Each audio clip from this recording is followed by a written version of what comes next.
Bonjour, mon nom est Maxime Pronovo, président de Studio Graphique. Bienvenue à la capsule express d'aujourd'hui.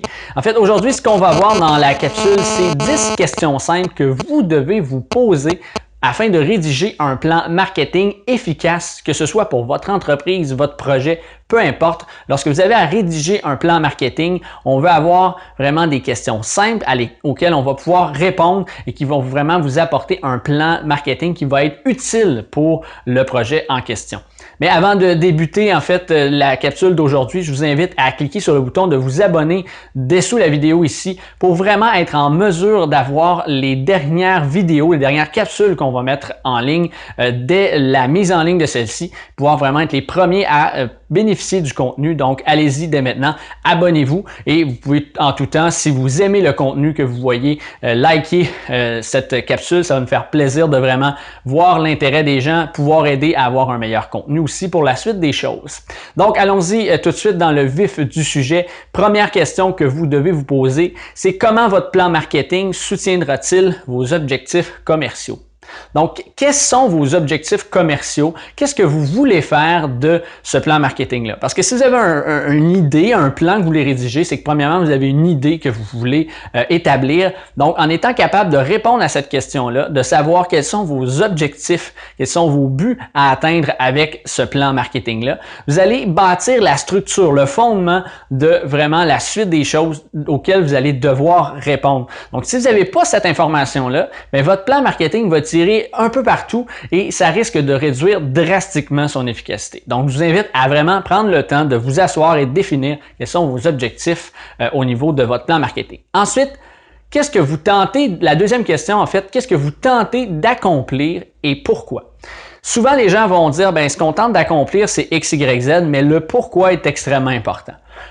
Pourquoi? Ben, en fait, c'est que si vous êtes en mesure d'établir, premièrement, la liste de ce que vous voulez accomplir, c'est que vous avez un objectif, un but vers lequel vous voulez vous rendre. Ça va vous permettre d'établir et de vraiment rédiger chaque étape de votre plan marketing et de vraiment l'orienter vers quelque chose. Dans un deuxième temps, le pourquoi, c'est d'être capable de répondre à cette question-là parce que vous allez voir si est-ce que cet objectif-là est logique et conséquente aux valeurs de l'entreprise, de la personne, vous allez être capable de voir vraiment si ce que vous allez mettre en place fait du sens pour vous.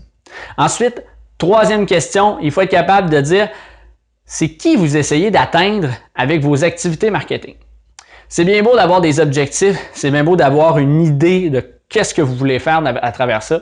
Mais l'autre question est importante, c'est que dans un principe de base en communication, c'est que vous avez un émetteur, vous, et un récepteur, votre client, votre prospect, peu importe qui va devoir recevoir l'information.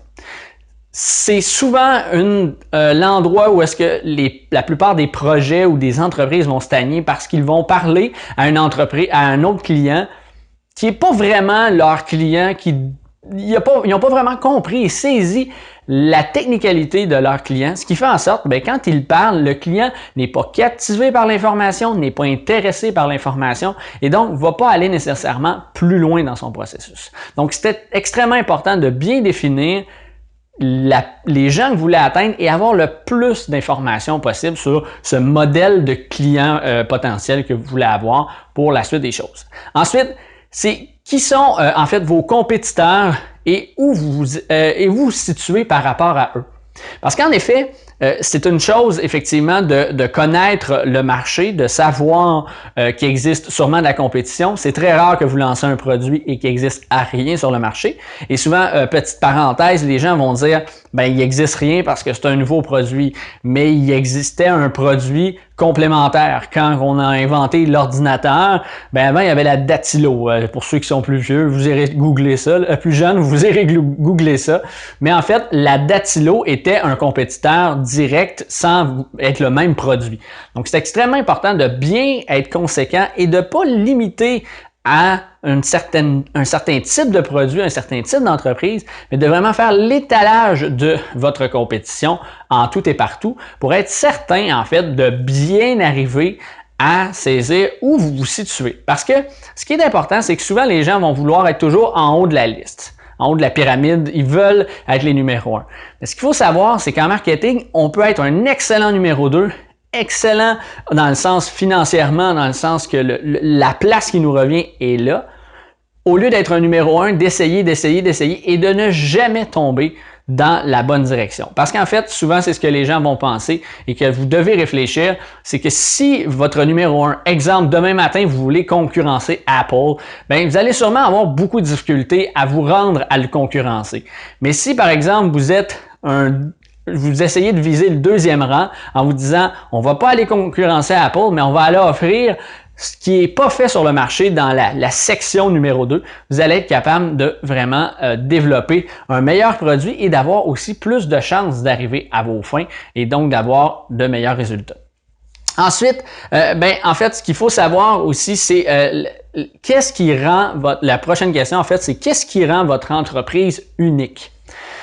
C'est une question qui est extrêmement difficile à répondre, je vous l'accorde, mais c'est une des questions les plus importantes, que ce soit votre entreprise ou votre projet. C'est extrêmement important de connaître la réponse à cette question-là. Pourquoi?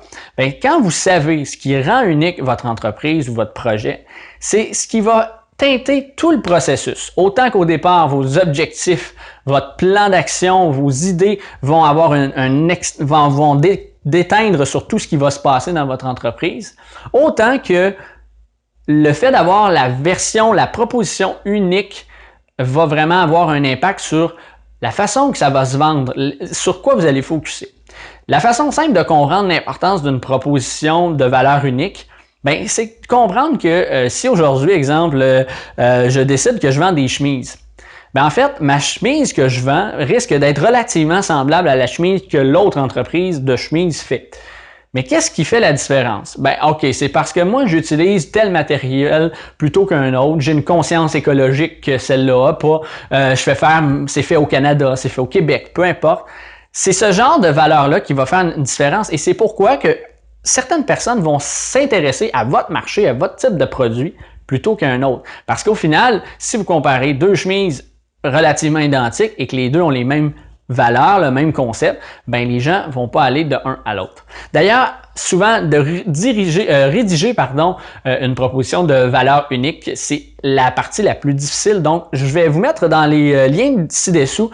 Vous pouvez aller télécharger dès maintenant notre modèle de proposition de valeur. Donc, c'est un modèle avec des espaces blancs que vous pouvez compléter pour vraiment avoir un modèle qui va vous permettre d'aller utiliser sur votre site web ou même de mettre dans votre entreprise ou à différents niveaux, d'être capable d'aller chercher exactement ce que vous voulez avoir par rapport à ça.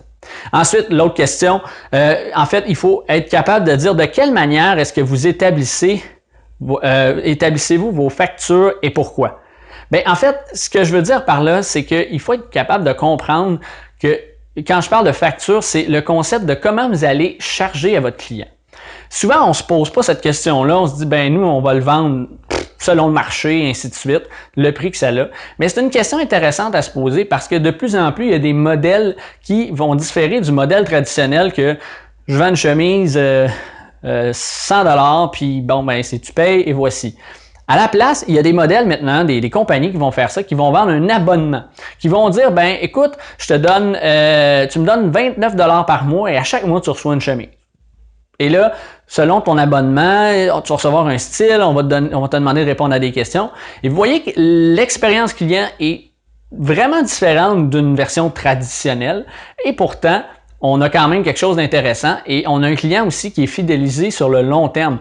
On a quelque chose d'intéressant ici. Alors, c'est important quand je dirais de la facturation, de comment vous allez établir ce concept-là et comment vous allez facturer, quel prix vous allez charger à votre client ou à votre prospect. Ça va être quoi et comment vous allez le situer et le justifier. Souvent, c'est les sous-questions qu'on pourrait répondre à ça. Ensuite, c'est quelle somme d'argent vous allez dépenser et sur quoi. Alors, ce qui est extrêmement important dans ce processus-là, lorsqu'on va parler de combien d'argent vous allez dépenser et comment, c'est d'être capable d'établir un budget qui va être réaliste et surtout de répondre à pourquoi. Parce que très souvent, ce qui va arriver, c'est que quand on va parler avec des clients, comme je vous l'ai dit précédemment, les clients vont avoir des idées de grandeur, mais lorsque le prix va s'ajouter à ça ou le processus ou quoi que ce soit, ils vont être limités soit dans le temps ou soit budgétairement.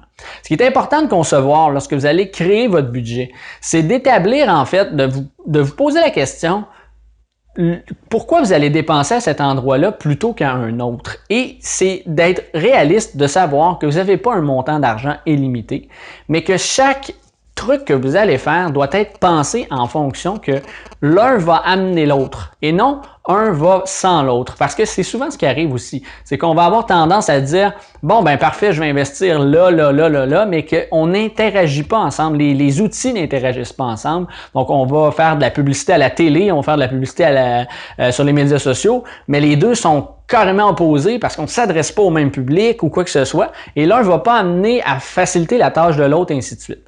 Alors, d'être capable de dépenser intelligemment pour qu'éventuellement, progressivement, ben, les investissements réalisés rapportent et donc vous donnent l'argent pour passer à un autre outil parce que vous avez créé une campagne qui a donné du succès.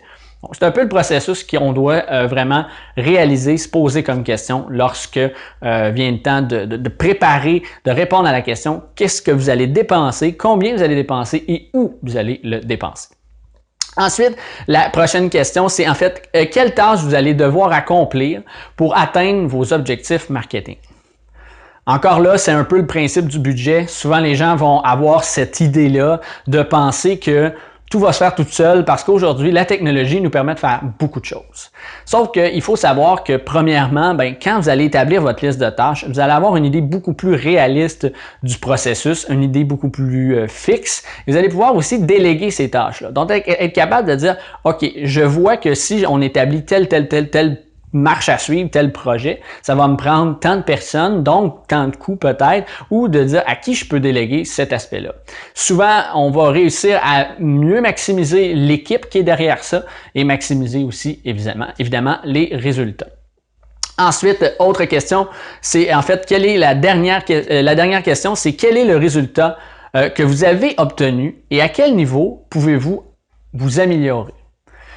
Cette question-là vient après l'évaluation, souvent dans l'évaluation du plan marketing. Parce que ça, c'est un autre aspect. On va réaliser souvent qu'on va faire un plan marketing, on va le mettre en branle, on va voir les résultats, mais on ne va pas nécessairement évaluer la suite des choses. Et là, c'est là où c'est extrêmement important. Il faut savoir être capable d'évaluer et d'évaluer de façon claire et de façon sans être teinté déjà d'une réponse ou d'une façon de voir les choses.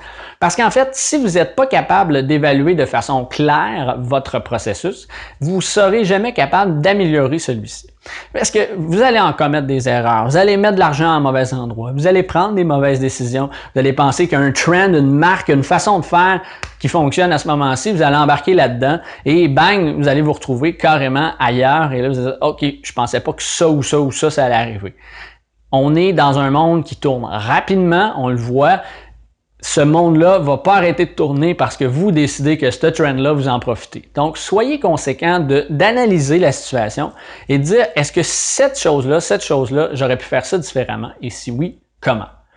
Donc, en fait, maintenant, je vous pose une question. Ça fait le tour des 10 questions et moi, je vais vous en poser une pour que je vous invite à répondre dans les commentaires, en fait. C'est, quel est l'objectif, quelle question, pardon, qui est pour vous est le plus difficile à répondre? Alors, dans les 10 questions que je vous ai présentées aujourd'hui, j'aimerais savoir quelle des 10 questions a été le plus difficile à répondre. Et si le cœur vous en dit de dire pourquoi, ça va me faire plaisir de regarder ça avec vous, de répondre dans les commentaires et de vous aider à peut-être élaborer ou mieux comprendre la question, l'une des 10 questions qui étaient là. S'il y en a plusieurs, n'hésitez pas à le mentionner aussi. Ça va faire plaisir de voir avec vous ces questions-là dans les commentaires. Ensuite, je vous invite en terminant, avant de conclure, à aimer cette vidéo-là ou même à dire que vous ne l'aimez pas si jamais c'est du contenu que vous aimez moins et surtout de mettre un petit bouton, un petit pouce en l'air si vous avez aimé cette vidéo-là pour en fait faire en sorte, nous ça nous donne deux choses. Premièrement, ça nous donne effectivement de la visibilité, je vous le cacherai pas, mais ça nous permet aussi de voir quel type de contenu notre audience aime voir sur notre plateforme, sur notre chaîne YouTube. Donc comme ça nous permet de vous fournir encore plus de contenu. Alors, n'hésitez pas si vous avez même du contenu que vous aimeriez qu'on produise, des sujets sur lesquels vous aimeriez qu'on aborde, à le mentionner ça aussi dans les commentaires. Sinon, allez-y d'un petit thumbs up, ça va nous faire extrêmement plaisir. Et en terminant, ben, je vous invite à, comme je vous l'ai dit, à aller dans la description ci-dessous. Vous allez trouver en fait le lien pour vous abonner à notre liste de courriels. Notre liste de courriels, ben, en fait, ce vous allez retrouver, c'est que vous allez avoir toutes les primeurs de Studio Graphique avant toute chose. Donc, que ce soit un nouveau produit, un nouveau cours en ligne, que ce soit des nouvelles capsules, des nouvelles articles de blog, c'est vraiment cette plateforme-là qu'on utilise, le courriel, pour rejoindre nos gens qui veulent nous suivre de façon régulière. On va vraiment mettre toute l'information, si on met une nouvelle capsule express ou quoi que ce soit, disponible en primeur avant de l'annoncer sur les médias sociaux ou à d'autres personnes. Donc, allez profiter tout de suite, dès maintenant, des primeurs et de tout ce qui s'ensuit en vous abonnant, pardon, à notre liste de courriels. Donc voilà, c'est tout en ce qui me concerne pour la capsule d'aujourd'hui. Je vous retrouve très bientôt pour une autre capsule.